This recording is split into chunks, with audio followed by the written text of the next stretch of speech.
अस्सलाम वालेकुम मुअज़्ज़िज़ गिरामी। आज की इस इंटरेस्टिंग वीडियो में अजीब बात यह हुई कि इस साल तकरीबन 1 करोड़ लोगों ने गाय पाली होगी कि बकरा ईद पे हम बेचेंगे मुसलमानों को और अच्छा प्रॉफिट मिल जाएगा।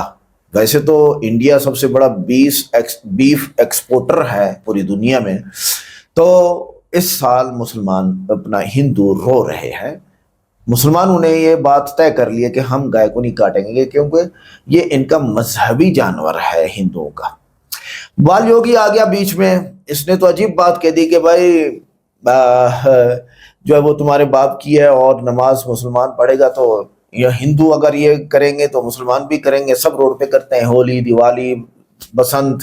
ये अजीब बातें हैं कि मुसलमान सिर्फ रोड बंद करे तो उसके लिए इतना सख्ती, और बसंत पे बच्चों के गले कट जाए, लंगड़े हो जाएं, अपाहज हो जाएं, होली दिवाली पे आंखें फोड़ दी जाएं, उस पर कोई मसला नहीं। आइए देखते हैं इस वीडियो को। लाइक करें, चैनल को सब्सक्राइब करें, वीडियो को सब पे जरूर शेयर करें, कमेंट करके बताइएगा वीडियो कैसी लगी। आइए देखते हैं। सड़क पे नमाज भी होगी, पूजा भी होगा, भंडारा भी होगा, कांवड़ भी होगी। जब सब होगा तो नमाज भी होगी, और अगर नमाज नहीं होगी तो कुछ भी नहीं होगा। सड़क आपकी है, आपके बाप की है, क्योंकि एतराज की है। सड़क उस देश में रहने वाले हर एक नागरिकों की है।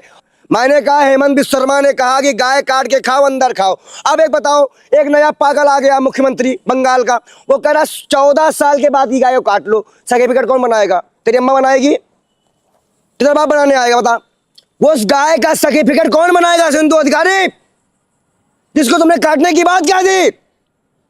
जब कह दिया शंकराचार्य ने कि गाय आप उन्हें बेचो, सारे हिंदू गाय उन्हें बेचेंगे, मुसलमान खाने से मना कर रहा है, क्यों थोप रहे हो मुसलमानों पे गाय? नहीं खाएगा मुसलमान गाय। अरे हिंदू व्यापारी लेकर के आ रहे हैं बाजार में। हिंदू व्यापार तो सामने आ गया ना। नासिर जुनैद की आत्माएं, इखलाक की आत्माएं, सबकी आत्मा दिखा दी ना कि कौन दोषी था, कौन था। ये जितने पत्रकार आप खड़े हो, तब तो रोज देखो वहां गाय पकड़ी जा रही है, गौ कसी की जा रही है, लुट रहा है, देख लो भैया गाय। अब क्या हो गया? एक सब मुसलमान भी कह रहा है गाय को राष्ट्रीय मांग घोषित कर दो। क्या दिक्कत आ रही है? मुद्दे खत्म हो गए बीजेपी के, पॉइंट खत्म हो गए बीजेपी के। पूरा बंगाल के चुनाव में देखो कितना तमाशा किया गया। सड़क पे नमाज भी होगी, पूजा भी होगा, भंडारा भी होगा, कांवड़ भी होगी। जब सब होगा तो नमाज भी होगी, और अगर नमाज नहीं होगी तो कुछ भी नहीं होगा। सुप्रीम कोर्ट जाएंगे। मुसलमानों की सड़क है, सड़क आपकी है, आपके बाप की है, क्योंकि एतराज की है। सड़क उस देश में रहने वाले हर एक नागरिकों की है। और दूसरी बात, इस्लाम कभी भी सड़क में नमाज पढ़ने की इजाजत देता भी नहीं है। वो तो मजबूरी है मुसलमानों की, जगह कम होने की वजह से उनको उसी मौलाना के साथ एक प्रक्रिया है इस्लाम की, उसी में आपको नमाज अदा करनी है, और घर पे नहीं अदा कर सकते। अरे पंडित जी, आप पे तो खुश होना चाहिए कि सड़क पे नमाज। हमें ना खुश कराओ, हमें तुम हिंदू मुसलमान में मत ले जाओ, न कॉकरोच तुम्हारे घर में भी घुसने वाले हैं। चित्रा त्रिपाठी घर में मेलोडी चौकड़ी क्यों नहीं है? अब मेलोडी आएगी कॉकरोच, अब कॉकरोच की मीडिया बनेगी। मैं राष्ट्रीय प्रवक्ता कांग्रेस पार्टी का ऐलान करता हूं, जितने भी हो सब सड़कों पे आ जाओ, लेकिन एक भी लोग भारतीय संपत्ति का नुकसान नहीं करेंगे। कोई भी व्यक्ति जो सड़क पे आएगा वो सरकार से सिर्फ सवाल करेगा, वो भी संवैधानिक तरीके से, जो लोकतंत्र का तरीका होता है। पूछा जा रहा, आप जवाब। अरे जाने दो, हमें पता है कि तुम योगी, मुसलमान, सिंधु अधिकारी, गाय गोबर पे ही जाओगे, उससे तुम्हारे पास नहीं है। उसका जवाब हमने दे दिया योगी आदित्यनाथ को कि रोड किसी के बाप की नहीं है, होगा सब होगा, नहीं होगा तो कुछ नहीं होगा। आप जाइएगा नमाज पढ़ाने। हम तो सुप्रीम कोर्ट जाने के लिए भी तैयार है, फिर कुछ भी नहीं हो पाएगा। अभी एक मुद्दा बंद खत्म किया करवाए हैं मुसलमानों से, उलमा ने बयान भी दे दिया है कि गाय अब नहीं काटी जाएगी, तो मुद्दा खत्म। अब जितने गौ रक्षक है जब पापड़ बेचते रह जाएंगे, फटी फटी चड्डी पहनकर, चड्डी होगी इनकी फटी और पापड़ बेचेंगे पापड़, तो काम धंधा खत्म हो गया। गौ रक्षक की बात तो खत्म, गाय को हम खुद ही सेव कर लेंगे। तो मुसलमान रोड पे नमाज पढ़ेंगे? बिल्कुल पढ़ेंगे। अगर रोड में कांवड़ निकल सकती है, 1 महीने मंदिर के दर्शन हो सकते, भंडारे हो सकते, नमाज क्यों नहीं हो सकती? क्यों ये महफिल में लाके आप चुनाव के दिन 1 दिन 20 मिनट में, अगर इलाहाबाद हाई कोर्ट का डीएम शामली के डीएम एसपी को लागू होता है कि नहीं नमाज पढ़ा सकते, तो इस्तीफा दो, तो योगी आदित्यनाथ इस्तीफा दो और 1 दिन के लिए हमें मुख्यमंत्री बनाओ। हम तुम्हें त्योहार कराने के बाद तुम्हारी कुर्सी तुमको वापस कर देंगे। अरे रोड पे नमाज पढ़ने के लिए हम कराते हैं, त्योहार भी होगा, शांति भी होगी। अपील भी करता हूँ, 1 दिन का मुख्यमंत्री, पंडित जी 1 दिन का मुख्यमंत्री, बकरीद के दिन बना के दिखाओ, हम त्योहार करा के दिखाते हैं। ना हिंदू होगा ना मुसलमान होगा, है चैलेंज एक्सेप्ट। कहते हैं 56 शिफ्ट में पढ़िए ना नमाज पंडित कोई जी। अरे भाई क्या किसी के राम भाई बताओ, कल तो मोदी जी कहेंगे कि हमारा मान लीजिए नवरात्र में हवन का टाइम कभी 7 बजे बनता है, कभी 8 बजे बनता है, कभी 9 बजे बनता है। वो कहेंगे आप एक काम करिए 12 बजे रात को करिए, समय नहीं है। हमारे धार्मिक आस्थाओं पे सरकार कैसे हस्तक्षेप कर रही है, और यही जिन्होंने राम मंदिर में किया। आप मुसलमान की आड़ में ऐसे छिप नहीं सकते हैं, ऐसे छिप रहे हैं बीजेपी वाले, देख लो ऐसे, ये मुसलमान ही छिप गए। ये आपको हम छिपने नहीं देंगे दलालो। मुद्दा अभी भी वही नीट का है, मुद्दा वही अभी बेरोजगारी का है, मुद्दा वही महंगाई है। अभी 2 महीने पहले आप लोग नहीं बताओगे, आप लोग भाई मुसलमान हिंदू मुसलमान ऐसे चलना है तुम्हारा। हम बताते हैं 2 महीने पहले यह प्रधानमंत्री के मुंह से एक शब्द निकला कि मंदी आने वाली, जबकि हम चिल्ला रहे थे, कई चैनलों में बयान भी दिए थे। ये खड़े न्यूज़ 24, इनको भी हमने बयान दिया था कि सिलेंडर की कमी है, लोग भगदड़ में हैं, यहाँ बहुत सी चीजें हैं, तो ये भी दिखाए। अब प्रधानमंत्री अचानक से कहते सोना मत खरीदो, चांदी मत खरीदो। मुसलमान बैठा है, आजम खां बैठा है, कोई मुसलमान शासक है? कौन कर रहा है? नरेंद्र मोदी कर रहा है। कौन कर रहा है? और 2 महीने तक 6 महीने का स्टॉक इंडिया का चुनाव में खत्म करने वाला प्रधानमंत्री। पंडित जी सड़क पे नमाज पढ़ोगे तो समझ जाओ उल्टा तुम्हारी सुई वहीं अटकी रहेगी, उल्टा तो सरकार होगी। अब नीट के मुद्दे पे, बलात्कार के मुद्दे में, महंगाई के मुद्दे में, गाय के मुद्दे में योगी जी से डरने लग रहा है। देखो भाई, आप मीडिया वाले के पापा होंगे, वो हमें तकलीफ नहीं है, हमें डर नहीं है, किससे हमें किसी का बाप से डर नहीं है। योगी जी से नहीं डरते? बिल्कुल नहीं डरते। आपके पिताजी आप डरो, मैं नहीं डरता। बुलडोजर चल जाएगा। क्योंकि अभी कुछ भक्तों ने कहा योगी पापा, मोदी पापा, योगी चाचा जिंदाबाद जिंदाबाद। अब उनमें दोनों में से आप क्या मानते हो ये मैं नहीं जानता। मैं किसी के बाप से भी नहीं डरता, अरे आप साधु मेरा ना खून नहीं डरता। अरे पंडित जी आप मुसलमान से साधु इतना हैं। प्यार क्यों? आप कह रहे हैं कि कांवड़ यात्रा निकल रहा है, तो आप कांवड़ का विरोध मैं करिएगा। कांवड़ का विरोध नहीं कर रहा हूं, मैं ये कह रहा हूं कि अगर 1 महीने के लिए आप हाईवे को जा सकते हैं, भंडारे लगा के रात भर बंद कर सकते, जागरण हो सकता है, क्योंकि रात भर का जागरण होता है। हिंदू पत्रकार खड़े हैं, सुबह अगर 9 साढ़े 9 बजे स्टार्ट होता है तो 6:30 बजे 7 बजे तक वो जागरण चलता है, और उसके बाद अगले दिन शाम को भंडारा किया जाता है रोडों पे।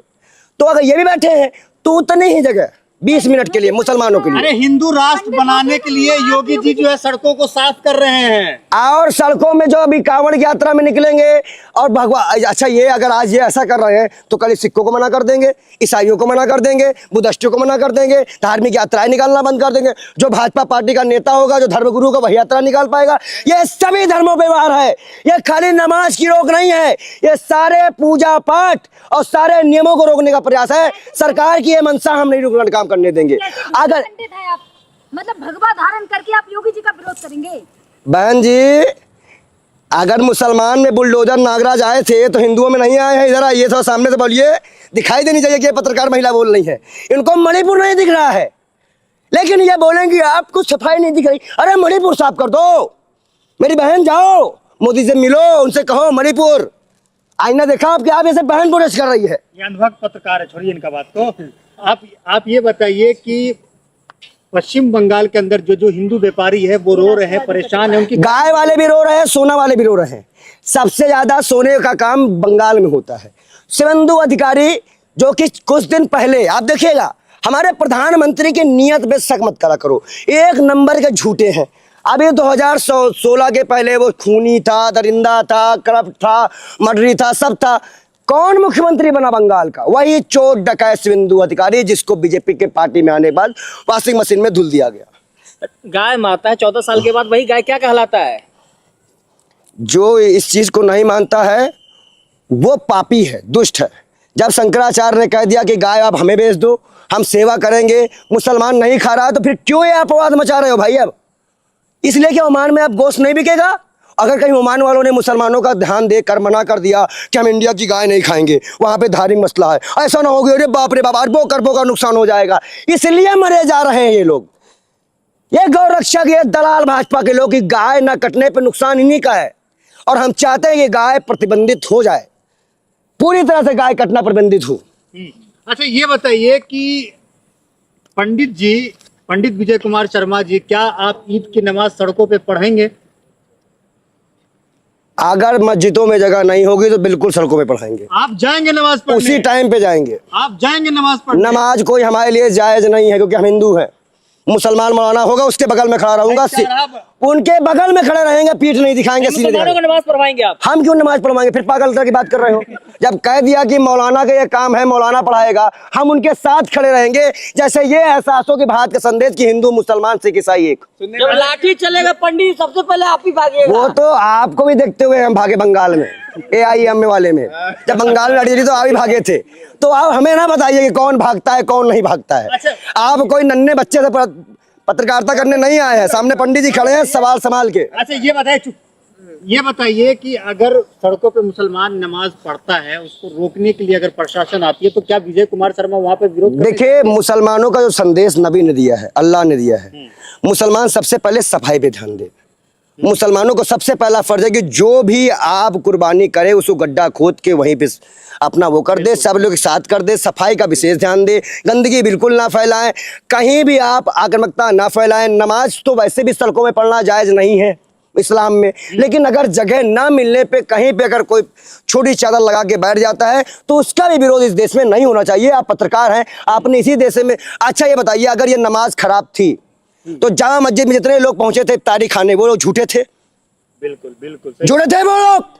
वहां पे जितनी गोदी मीडिया दलाल बैठे थे, ये जो आज नहीं बोल रहे सब झूठे थे। हम तो नहीं गए थे क्योंकि हमें पता है सब पाखंडी पहुंच रहे, दलाल पहुंच रहे वहां पर। तो बकरीद का नमाज विजय शर्मा कहाँ पढ़ेंगे?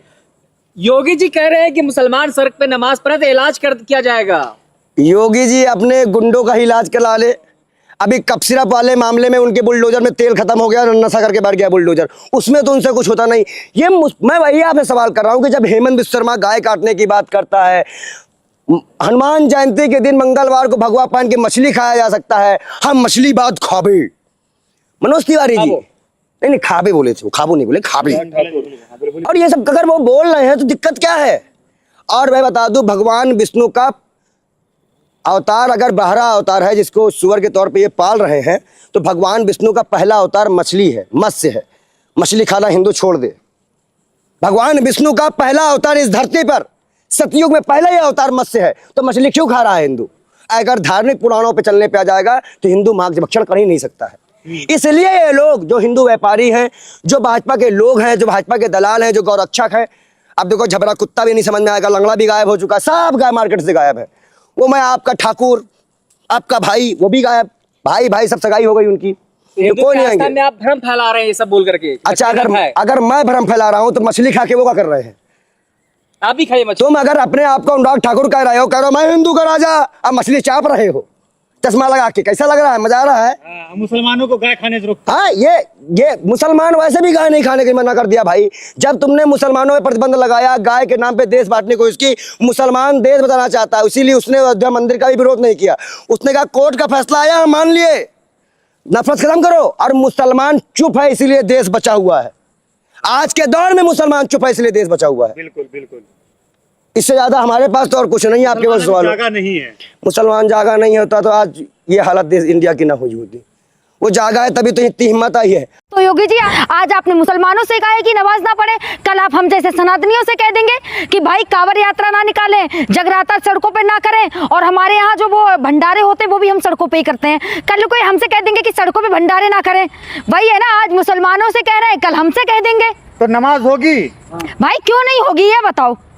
अब नमाज पे बैन लगाएंगे? कोई कांवड़ यात्रा निकलती है तभी उन पे फूल बरसाते हैं। हाँ। और वो भी जब उन कांवड़ यात्रियों को कुछ नहीं बोलते, जो जाके रेस्टोरेंट में तोड़फोड़ कर देते हैं। हाँ। जो जाके किसी लड़की को छेड़ देते हैं। हाँ। उन लोगों को ये कुछ नहीं बोलेंगे, काहे? क्योंकि वो कांवड़ यात्रा निकाले, उन लोगों पे ये फूल बरसाएंगे। हाँ। मैं खुद ब्राह्मण लड़की हूँ भाई, मैं खुद पंडित हूँ। हाँ। ठीक है, फिर भी मैं कहती हूँ योगी जी, 2014 से पहले भी हम इस भारत में रहते थे और आज भी मैं रह रही हूँ। कल भी हमारे मुसलमान भाई थे और आज भी है। कल भी मैं उनका समर्थन करती थी और आज भी करती हूँ। से ब्राह्मण हूँ, मैंने कुरान भी पढ़ रखी, गीता भी पढ़ रखी, शास्त्र भी पढ़ रखे हैं। ठीक है, तो इतना तो ज्ञान है मुझे। और मैं रोजा इफ्तारी में ना जामा मस्जिद भी जाती हूँ। जो लोग, कई लोग कह रहे हैं भैया लड़की है, ये पंडित है, ये नहीं है। भाई मैं ना जब 9 दुर्गा को 9 दिन व्रत रख सकती हूँ ना, तो मैं अपने दोस्तों के साथ, जब मेरे दोस्त मंदिर जा सकते हैं ना मुस्लिमों के, तो मैं पंडित होकर जामा मस्जिद क्यों नहीं जा सकती? ये बता देना। जा सकती हूँ। सेफ महसूस करते हैं? भाई मैं हर जगह सेफ हूँ, मैं मंदिर में भी सेफ हूँ, जामा मस्जिद में भी सेफ हूँ। ठीक है, क्योंकि जब हम अपने प्रोटेक्ट खुद करेंगे ना अपने आप को, तो हम हर जगह सेफ हैं। कहते हैं कि सड़कों पे नमाज नहीं होगी ईद की। अब वही है ना, 2027 का चुनाव आ रहा है तो योगी जी तो कहेंगे ही ना कि क्यों, क्योंकि अब इन्हें मुद्दा चाहिए। और मुद्दा क्या है इन लोगों के पास? कोई और तो मुद्दा है नहीं, क्योंकि इन्हें बेरोजगारी वगैरह तो कुछ दिखता नहीं है। इन्हें बस केवल क्या दिखता है? हिंदू और मुसलमान करना। आज इन्होंने मुसलमानों से कहा है कि सड़कों पर नमाज ना पढ़े, केवल मस्जिदों में जाके पढ़ें। लेकिन योगी जी आपको इतना पता होना चाहिए कि हमारे भारत में जो मस्जिदें हैं ना वो इतनी बड़ी नहीं है, और गर्मी का मौसम पता है कितना है? 45 से 46 डिग्री टेम्परेचर जा रहा है डेली का, ठीक है। तो मस्जिदें छोटी हैं, मस्जिदों में इतनी फैसिलिटी नहीं है कि ज्यादा एसी लगे हो या फिर ज्यादा पंखे लगे हो। तो भाई अगर मस्जिदों में ज्यादा लोग हो जाते तो कहाँ नमाज पढ़ेंगे? बाहर ही तो पढ़ेंगे मस्जिद के बैठ के। लेकिन कह रहे ईद की नमाज सड़कों पे नहीं होगी, वही कांवड़ यात्रा सड़कों पे होता है, उसको किस तरीके से देख रहे हैं? आप भी एक मुसलमान है ना, शायद पत्रकार बंधु, आप भी एक मुसलमान है ना, तो आपको इतना तो ज्ञान होना चाहिए कि जो नमाज होती है वो केवल एक उसका टाइम फिक्स होता है कि भाई अगर 1:45 से शुरू हुई है तो 1:45 पे ही ऑल ओवर इंडिया में होगी। अब ऐसा तो नहीं है कि 1:45 पे कुछ लोगों ने नमाज पढ़ ली, फिर 2 बजे कुछ लोगों ने दूसरी शिफ्ट में पढ़ ली। आप खुद एक मुसलमान है, आपको इतना तो पता होगा ना कि मुसलमानों में बस एक बार नमाज होती है। अगर एक बार किसी ने छोड़ दी वो दोबारा नमाज नहीं पढ़ता, ठीक है। तो योगी जी आपको इतना नहीं पता, आप तो नाथ संप्रदाय से हैं। आज आपने मुसलमानों से कहा है कि नमाज ना पढ़े, कल आप हम जैसे सनातनियों से कह देंगे कि भाई कांवड़ यात्रा ना निकालें, जगराता सड़कों पे ना करें, और हमारे यहाँ जो वो भंडारे होते हैं वो भी हम सड़कों पे ही करते हैं। कल कोई हमसे कह देंगे कि सड़कों पे भंडारे ना करें। वही है ना, आज मुसलमानों से कह रहे हैं, कल हमसे कह देंगे। तो नमाज होगी भाई, क्यों नहीं होगी ये बताओ? अब नमाज पे बैन लगाएंगे? इनको इतना याद है कि जब ये सत्ता में आए थे तो मुसलमानों ने भी इनको वोट दिया था ना, और जब ये कोई कांवड़ यात्रा निकलती है तब ये उन पे फूल बरसाते हैं। और वो भी जब उन कांवड़ यात्रियों को कुछ नहीं बोलते जो जाके रेस्टोरेंट में तोड़फोड़ कर देते हैं, जो जाके किसी लड़की को छेड़ देते हैं, उन लोगों को ये कुछ नहीं बोलेंगे। क्या है? क्योंकि वो कांवड़ यात्रा निकाले, उन लोगों पे ये फूल बरसाएंगे। मैं खुद ब्राह्मण लड़की हूँ भाई, मैं खुद पंडित हूँ, ठीक है, फिर भी मैं कहती हूँ योगी जी 2014 से पहले भी हम इस भारत में रहते थे और आज भी मैं रह रही हूँ। कल भी हमारे मुसलमान भाई थे और आज भी है, कल भी मैं उनका समर्थन करती थी और आज भी करती हूँ। बस इतना है कि आपकी सत्ता आने से ना हमें ये पता चल गया कि मुसलमान वहाँ इतने हैं, उतने परसेंट वहाँ हैं, क्योंकि आपने तो सबको बांट दिया। एक तरफ इनके मोदी जी भाई बहुत, क्या बोलूँ मैं, इतने बड़े एक्टर है ना मोदी जी कि कुछ कहने की नहीं। एक तरफ इनके शुभेंदु अधिकारी और योगी जी कहते हैं कि भाई नमाज सड़कों पे नहीं पढ़ी जाएगी, वहीं मोदी जी जाते हुए अब भाई या हबीबी गले मिल जाते हैं, गले लग के, ठीक है। मतलब इन्हें भारत के मुसलमानों से इतनी नफरत है और विदेशी मुसलमानों से इन्हें इतना प्यार का है। मोदी जी, क्या आप इत्र लगाते हैं जो मुस्लिम समुदाय में, आप क्या उसकी खुशबू लेने गए थे कि कौन सा इत्र लगाया उन्होंने? मतलब भारत के मुसलमानों से इन्हें चिढ़ है, भारत के मुसलमान देखते ही ये लोग उबल जाएंगे, इनका खून खोल जाता है। लेकिन विदेशी मुसलमानों से देखते ही इनको प्यार आ जाता है, चाहे वो बाबा बागेश्वर हो, चाहे मोदी जी हो, चाहे कोई भी हो। सारे भाजपा के ऐसे ही हैं कि विदेशी मुसलमानों को देखकर इनका ना प्यार उमड़ जाता है। और भारत के हाँ, 2 गाइडलाइन जारी हुआ, एक तो नमाज है जिसपे आपसे हमने बात कर ली, हाँ, और गाइडलाइन जारी हुआ था कि जो है सड़कों पे जो है पशु की जो है बलि नहीं करेंगे, हाँ, और गाय हत्या अगर आपने की तो उसको सख्त से सख्त सजा मिलेगी। मैं तो भाई इस बात पे ना बड़ी खुश हूँ।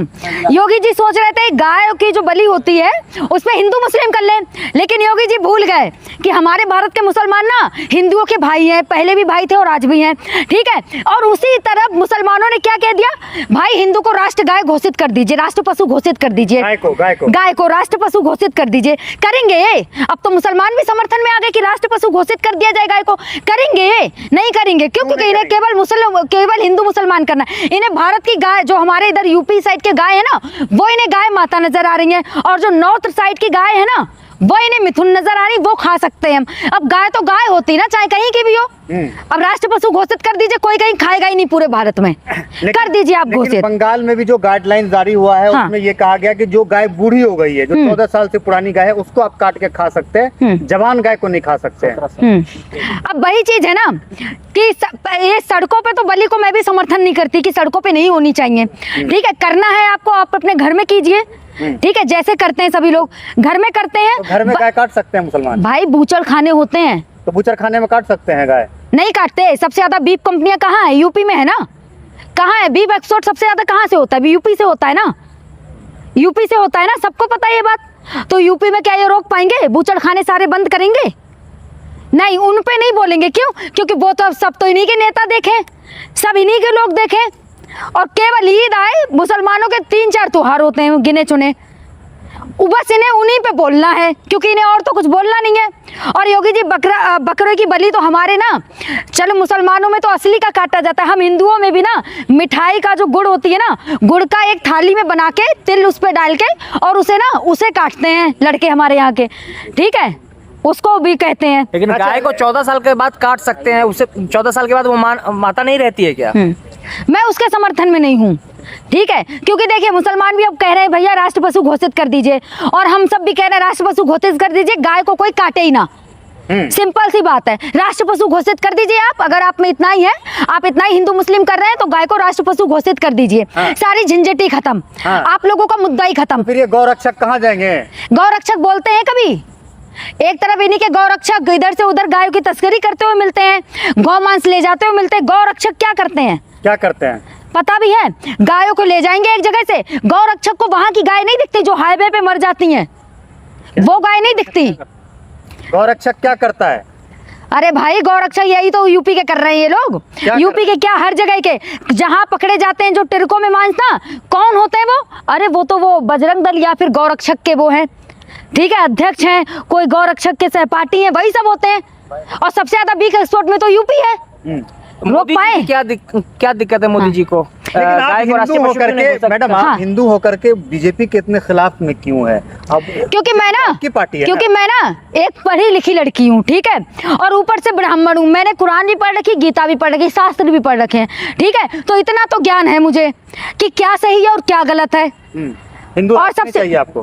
भाई हिंदू राष्ट्र अगर बनाना है ना, बाबा बागेश्वर के बड़े भाई है ना मोदी जी, आज हमारे भारत में कौन है? हमारी प्रधानमंत्री हिंदू, मुख्यमंत्री यूपी के हिंदू, हमारी राष्ट्रपति एक महिला वो भी हिंदू है।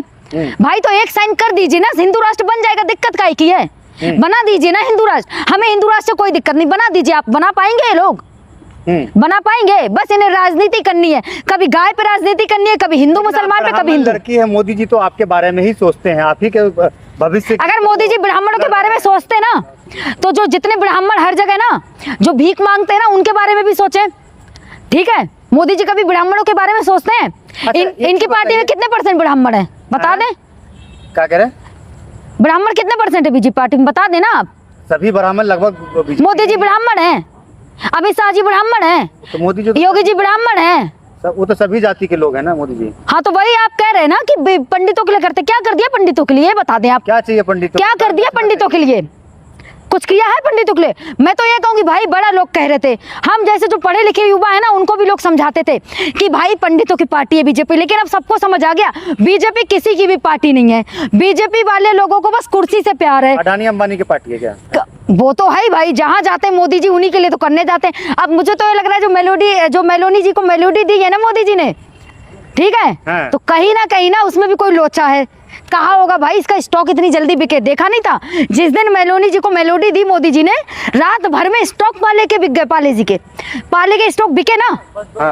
हाँ तो वही बात है ना, कुछ तो लोचा है इसमें भी। एंकर कह रहे हैं कि मेलोडी इतनी चॉकलेटी क्यों है? उन एंकरों से ये कहो, जब उनके घर की लाइट चली, उन चित्रा त्रिपाठी जी से ये कहिए, जब उनके घर की लाइट चली गई थी ना, कहाँ पैदल गई भाई? मोदी जी से कह देती कि हमने तो आपका पूरा जितना भी बताना था सब बता दिया। अच्छा, आखिरी सवाल आपसे लेना चाहेंगे प्रियंका जी। हाँ। मुसलमान को आप किस तरीके से देखते हैं? देखिए मुसलमान, हम ना, हमारे भारत में ना एक तहजीब है, गंगा जमुना तहजीब, ठीक है, हमारे भारत सेकुलर है, यहाँ हर जाति हर धर्म के लोग रहते हैं, ठीक है। तो कल भी हमारे ना मुसलमान भाई थे और आज भी हैं। पहले बस बीजेपी, पहले से हमें इतना नहीं पता था कि हमारे एरिया में कहाँ कहाँ मुसलमान रह रहे हैं, क्योंकि सब मिलके रहते थे। बस बीजेपी आने से ये पता चल गया हमें कि कौन से एरिया में कितने मुसलमान हैं, क्योंकि ये लोग उनको त्रस्त करके रख देते हैं। तो वही चीज है ना। कभी किसी मुसलमान ने आपको दुख पहुंचाया है? भाई साहब पंडित हूँ मैं, ठीक है, और मैं ना, मेरे बहुत सारे दोस्त मुसलमान भी हैं और हिंदू भी हैं, ठीक है, और मैं उन सबका सम्मान भी करती हूँ। और मैं रोजा इफ्तारी में ना जामा मस्जिद भी जाती हूँ। जो लोग, कई लोग कह रहे हैं भैया लड़की है, ये पंडित है, ये नहीं है।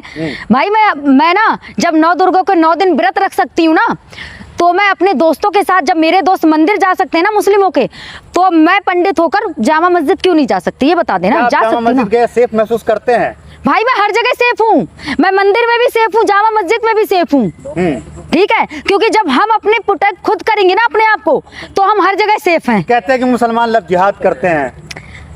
ये तो उन्हीं से पूछिए, शहनवाज हुसैन जी से पूछिए, ठीक है, और बीजेपी के जितने दामाद हैं ना मुसलमान, उन सबसे पूछिए, क्योंकि सबसे ज्यादा दामाद तो बीजेपी में मुसलमान है। तो नाज़रीन ग्रामी, आज की इस इंटरेस्टिंग वीडियो में बाल योगी विजय शर्मा जो मशहूर हैं, पंडित हैं, मुसलमानों के हक में बहुत बड़ी बड़ी बातें कह दी उन्होंने। वजह क्या है कि ये जिस तरह अपनी किताबें पढ़ते हैं, गीता, वेद, फलां फलां फलां, इसी तरह ये कुरान पाक को भी पढ़ते हैं। उस माशरे में, उस माहौल में रहना और हिंदू बन के रहना ये इनकी मजबूरी है, लेकिन हक सच बोलते हैं, ये अच्छी बात है। नेतन्याहू और योगी आदित्यनाथ, ये दोनों एक ही चीज़ है, मैं कुरान से साबित करता हूँ। और ये दोनों अपनी अपनी अवाम के दुश्मन हैं, ये मैं कुरान से साबित नहीं करूँगा, सबको नज़र आ रहा है। कुरान पाक में अल्लाह ताला ने इरशाद फरमाया है, वला तजिदन्ना अशद्दन्नासि अदावतन लिल्लज़ीना आमनुल यहूद वल्लज़ीना अशरकू। ओहो, सबसे बड़े दुश्मन तुम पाओगे मुसलमानों के यहूदी और मुशरिक यानी हिंदू। ये कुरान पाक है। तो योगी आदित्यनाथ ने दिखा दिया कि हिंदू कितना बड़ा दुश्मन होता है, किसका? मुसलमानों का। और गैर मुस्लिम दूसरे भी हिंदुओं के अलावा जो बाकी लोग हैं उनका भी दुश्मन है। नेतन्याहू ने भी दिखा दिया कि वो मुसलमानों का कितना बड़ा दुश्मन है। हम मुसलमानों का जो कसूर है, असल वजह है वो ये है कि हम आपस में मुत्तफिक इत्तिफाक नहीं, हम एक नहीं, हम बिखरे हुए हैं। कुरान पाक में एक हुक्म है, वअतसिमू बिहब्लिल्लाहि जमीअन, अल्लाह की रस्सी को मजबूती से पकड़ो, यानी एक बन के रहो, तफरीका मत करो, बिखरो नहीं, अलग अलग मत हो, एक बात करो। जब सल्तनत मुगलिया थी इंडिया में और सल्तनत उस्मानिया थी, ऑटोमन एम्पायर जो तुर्की में थी, तो इनका 60% से ज्यादा दुनिया पर राज था। और फिर हिंदू राजा गए बरतानिया, और फिर यहूदी वहां पर लॉबी आज भी है। बरतानिया की जो पार्लियामेंट है आज भी 20% यहूदी हैं वहां पे। अमेरिका में भी कितने परसेंट यहूदी हैं आर्मी में, और चीफ फला फला नायब सदर भी यहूदी है, ट्रम्प का दामाद भी यहूदी है। ये सारे मिल गए हैं और मुसलमान बिखर चुके हैं। उसमें जो सबसे बड़ी गद्दारी हुई है वो अरबों से हुई है। अरबों ने गद्दारी की। अरबों ने सोचा कि हमारी सरदारी बचेगी, हमारे मुल्क बचेंगे, हमें पेट्रोल मिल रहा है, हमें तहफ़्फ़ुज़ मिलेगा अमेरिका की तरफ से। ये सारी चीजें मिल मिला के मुसलमानों का सत्यानाश करने लगी, और हो रहा है। कोई मसला नहीं, दुनिया आर्जी है, वैसे ही मरना है ना। किसी हिंदू किसी मुसलमान के हाथों मर के और शहीद हो जाएंगे, और मरने के बाद जब अल्लाह के हाथ आ पाओगे और हम आएंगे, अल्लाह के सामने खड़े होंगे, तो मेरे भाई उससे बड़ा इंसाफ करने वाला कोई नहीं है। यानी कि आप किसी मुसलमान का गला काट दोगे, बम में उड़ा दोगे, और अल्लाह के सामने खड़े होंगे और वो तुम्हें छोड़ देगा, वो इतना बड़ा जालिम है, नौज़ुबिल्लाह, वो इतना बड़ा बेइंसाफ करने वाला है। शर्म करो कुछ, वो इंसाफ करेगा। क्योंकि हज़रत मोहम्मद सल्लल्लाहु अलैहि वसल्लम ने इरशाद फरमाया कि अगर दुनिया में एक बकरी दूसरी बकरी को मारेगी ना सींग से, क़यामत के दिन जिसने मार खाई थी ना दुनिया में, उस बकरी को सींग देगा अल्लाह ताला, और जिसने मारा था उसको वो मारेगी और अपना बदला लेगी। इंसाफ होगा। इंसाफ की एक अदना मिसाल दी गई है।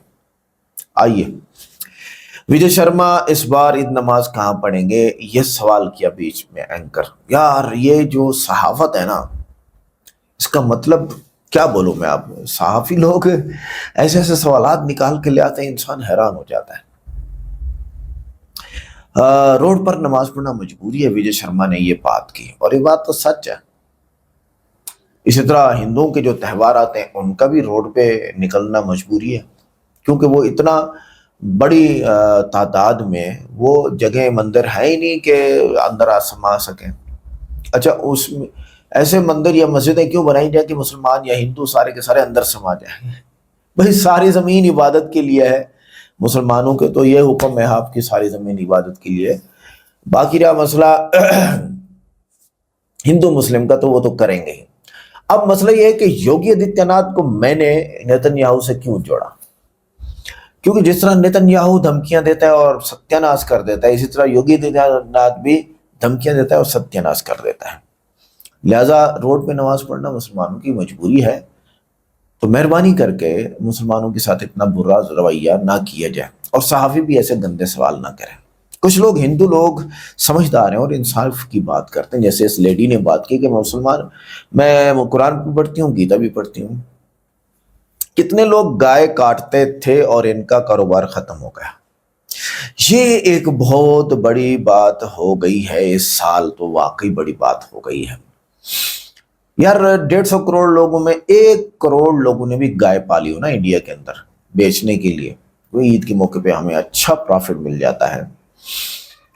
तो 1 करोड़ गाय की कीमत आप देखो, अगर हम ये कहें कि 40,000 की गाय बिकती है इंडियन रुपीस के मुताबिक और 1 करोड़ लोग गाय बेचते हैं, तो 40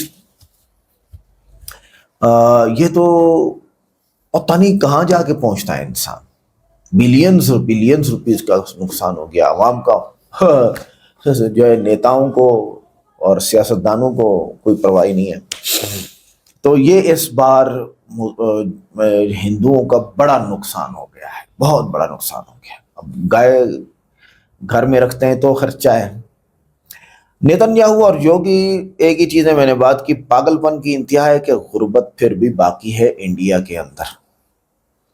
यानी कि बीजेपी ने रॉकेट उड़ाए, मरीख तक जाने की कोशिश की, चांद पर जाने की कोशिश की, राफेल खरीदे, इंडियन पीपल का सत्यानाश करके रख दिया, चूस लिया, गन्ने की मशीन में दे दिया। गुर्बत का ख्याल नहीं आया। उफ, एंकर बात नहीं सुनते बल्कि अगला सवाल सोचते हैं। ये सच है। जो आदमी, मैं पढ़ाता हूँ अल्हम्दुलिल्लाह, हमारे सामने स्टूडेंट बैठे होते हैं तो हम उनको एक ही बात बोलते हैं, सवाल नहीं सोचो, बात को सुनो।